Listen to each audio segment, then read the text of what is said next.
All right. Hello, everyone. I'm very excited to be here with you today. My name is Guillaume. I'm the co-founder of Vasco.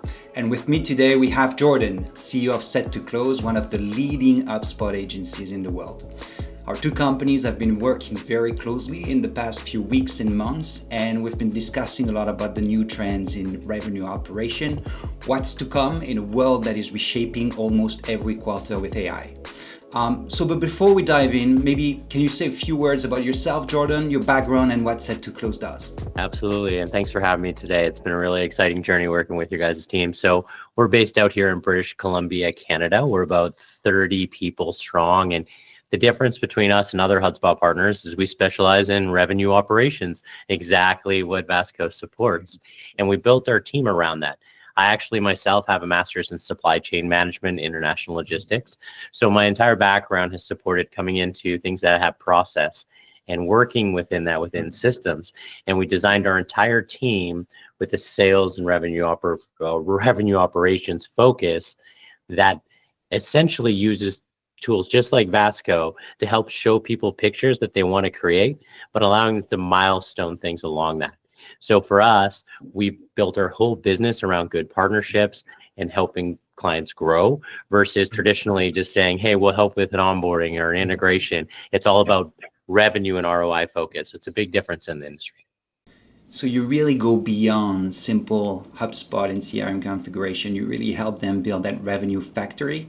And it is true that, modern GTM engine, they very much look like supply chains when you have leads that come in, conversion rates, time they spend in different stages, and how you can optimize all of those in order to increase velocity. You are a lead partner of HubSpot, which for a young agency is quite an achievement. And if we zoom out a little bit and we talk about the macro stage that is happening right now in tech, there is a lot of pressure.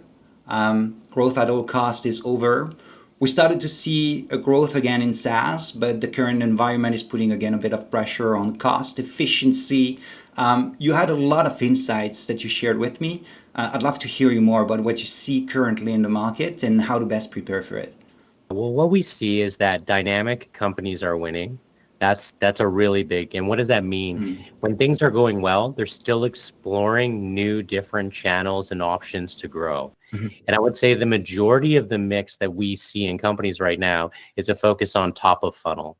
So at the front of that bow tie methodology would be where there's a huge focus, and also the retention has changed because there's so much more competition entering the market with the advent of AI that people's go-to-markets have to be encapsulated of the whole cycle.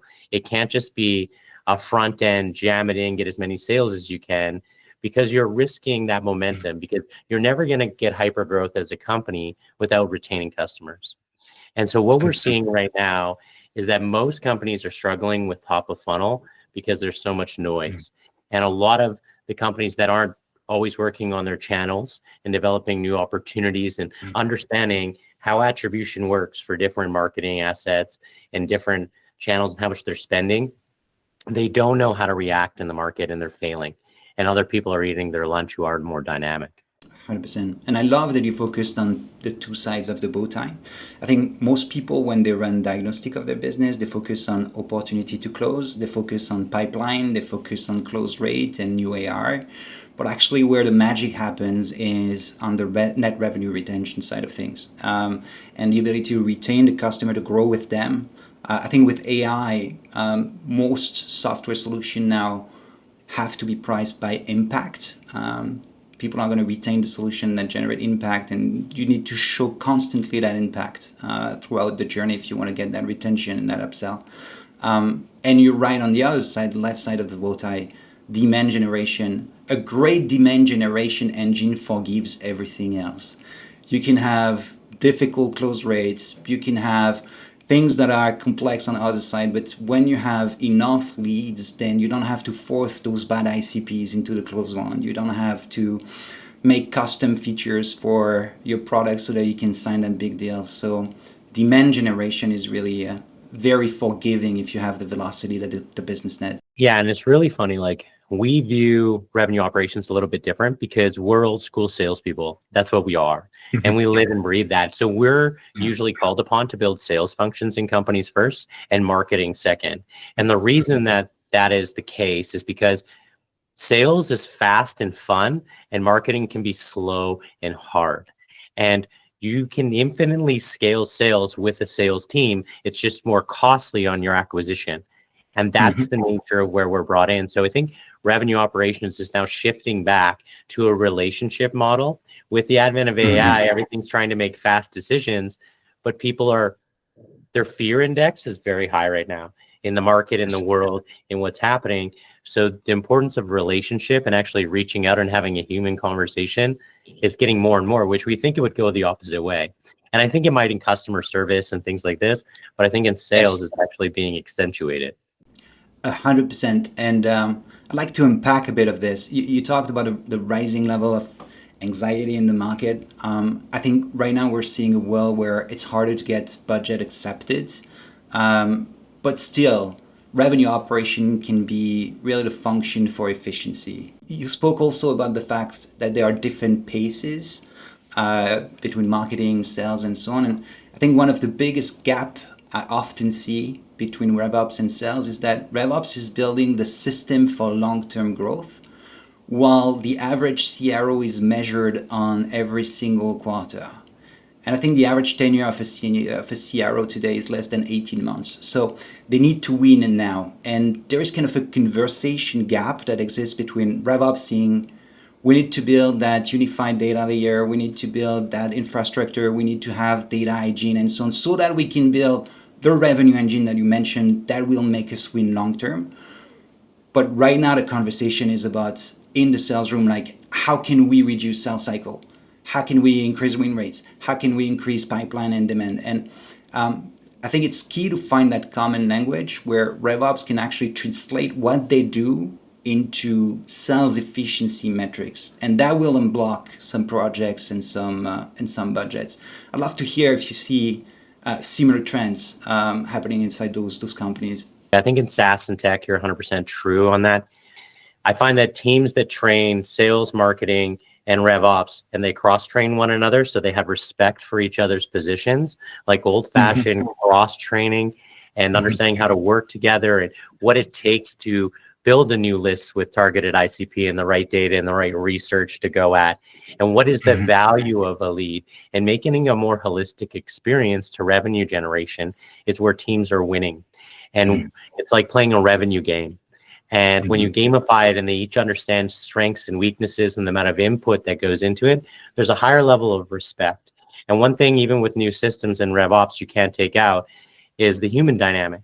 And if you have a team with high respect and high trust, or psychological safety, as they termed in the Aristotle studies, you get a very high performance environment. Interesting. And that's what I would say, that if teams skip it and they're just like, RevOps, fix this, do this, I need this for my system.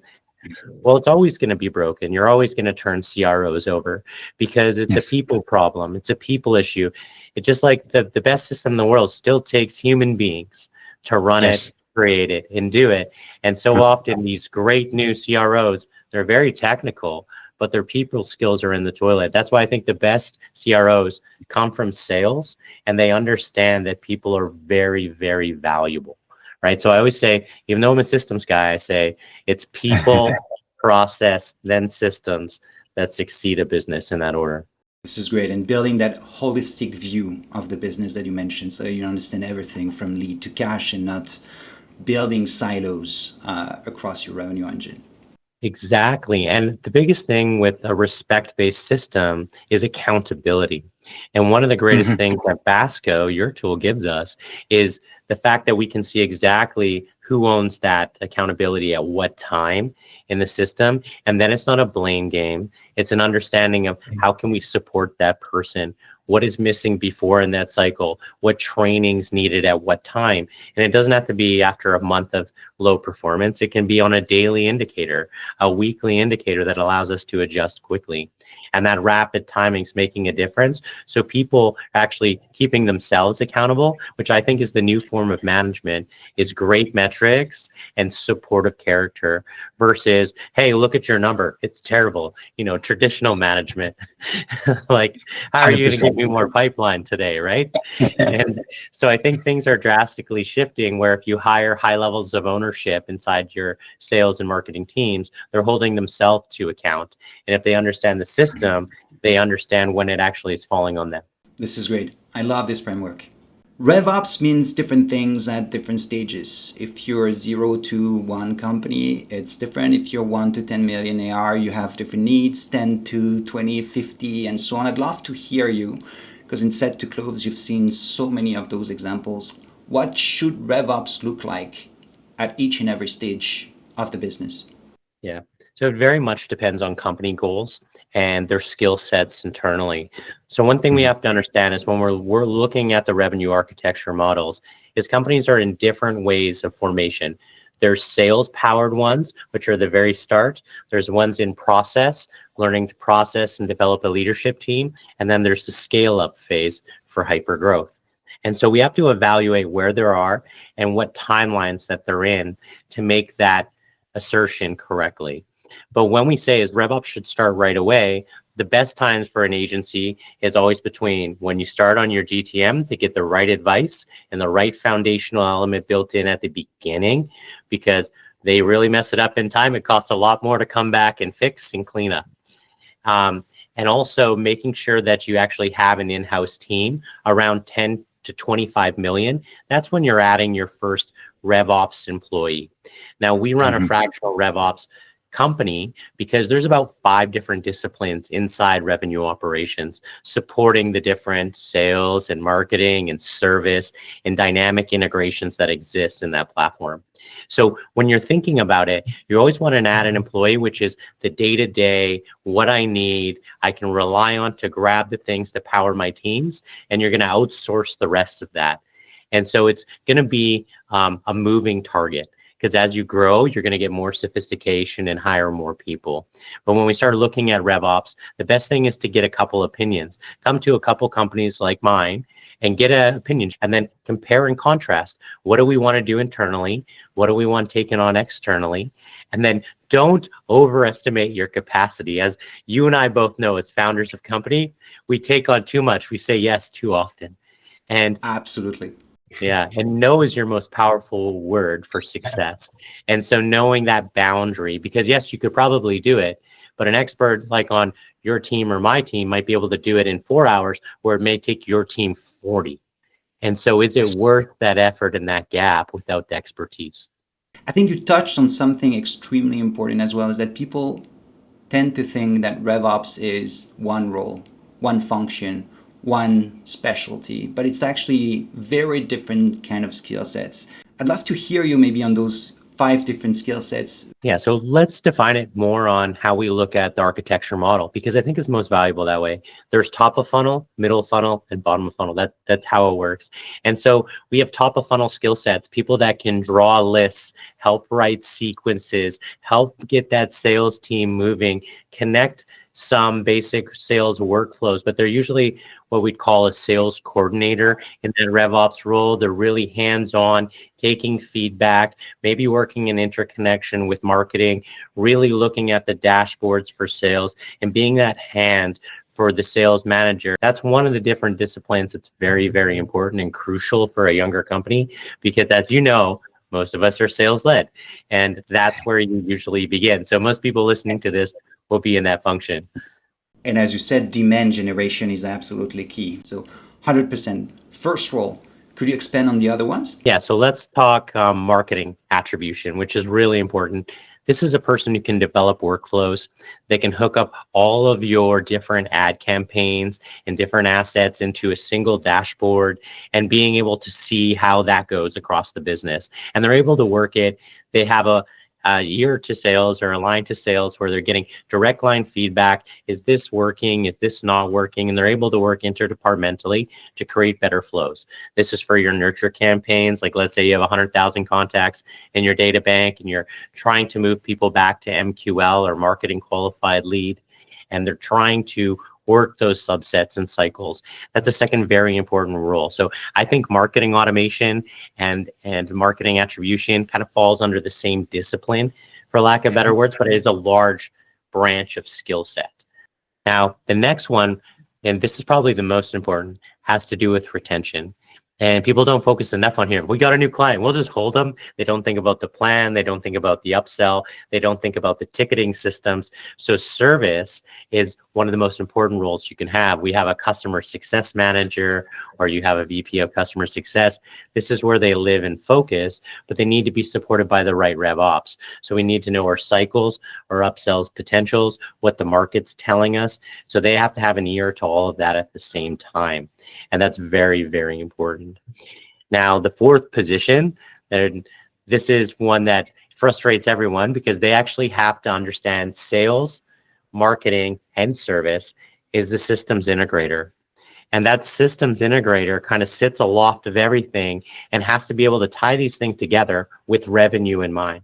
So the most brilliant people in a RevOps company are our systems integrators, our solutions architects, as we call them, because they actually understand the dynamics of sales, what's working for clients, what's not, the best practices of that. And that's a very important part of the business. Now, the next and probably most expensive part of revenue operations mix is the strategist, is our chief revenue officers kind of for hire in-house that exist to sit there and say, this is how we should archetype it. This is what the market's telling us. This is our position. This is where we're going to go. These are the technology mixes that will work. And that strategist, that's an expensive piece. That's what people are paying the big money for. And what most people aren't considering with these disciplines is that the time it takes to hire these people is extraordinary. And a mishire at this level is so difficult. And so that's why people are leaning towards outsourcers like us, because the risk is much, much lower. And we have at least 4 to 5 of those people in each position in-house. So we can rotate in what fits with the team, the dynamics, the feel of it.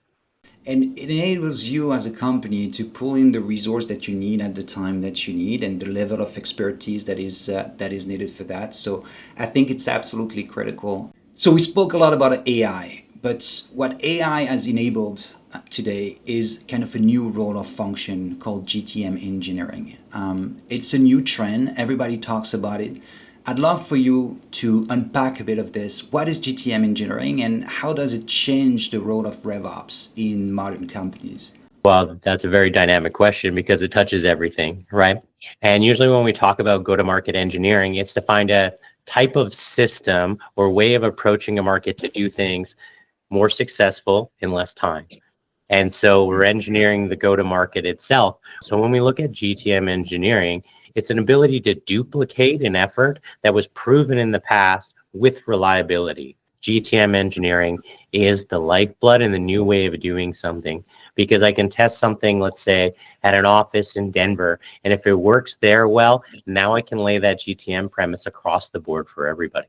If I were to add one thing, there's also the notion of, with tools like Clay and AI, the velocity has been multiplied by 10x. And in the previous world, account-based marketing was only available when you had big accounts, big customers, Fortune 500, because the volume of research it required, the volume of customization it required, you needed to have that ACV of at least 50K plus in order to do real account-based marketing.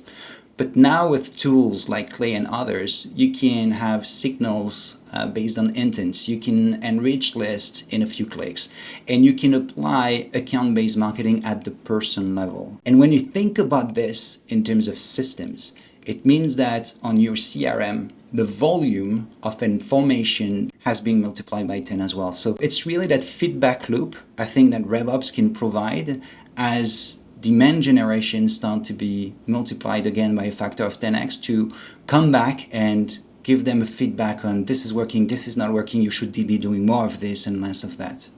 Stick with the fundamentals. AI is a lot of noise at times. Do I feel that it has replaced the fundamentals? No. Has it sped them up? Yes, to a large degree. There's a bunch of different modalities now that you can build in, but there's nothing that replaces old-fashioned things like having medpicks or a sales way of doing sales inside your organization built into your CRM for RevOps, and then following it with brilliant stuff from Vasco for attribution and showing people, okay, this is going to forecast this much closing because we're at this point in it.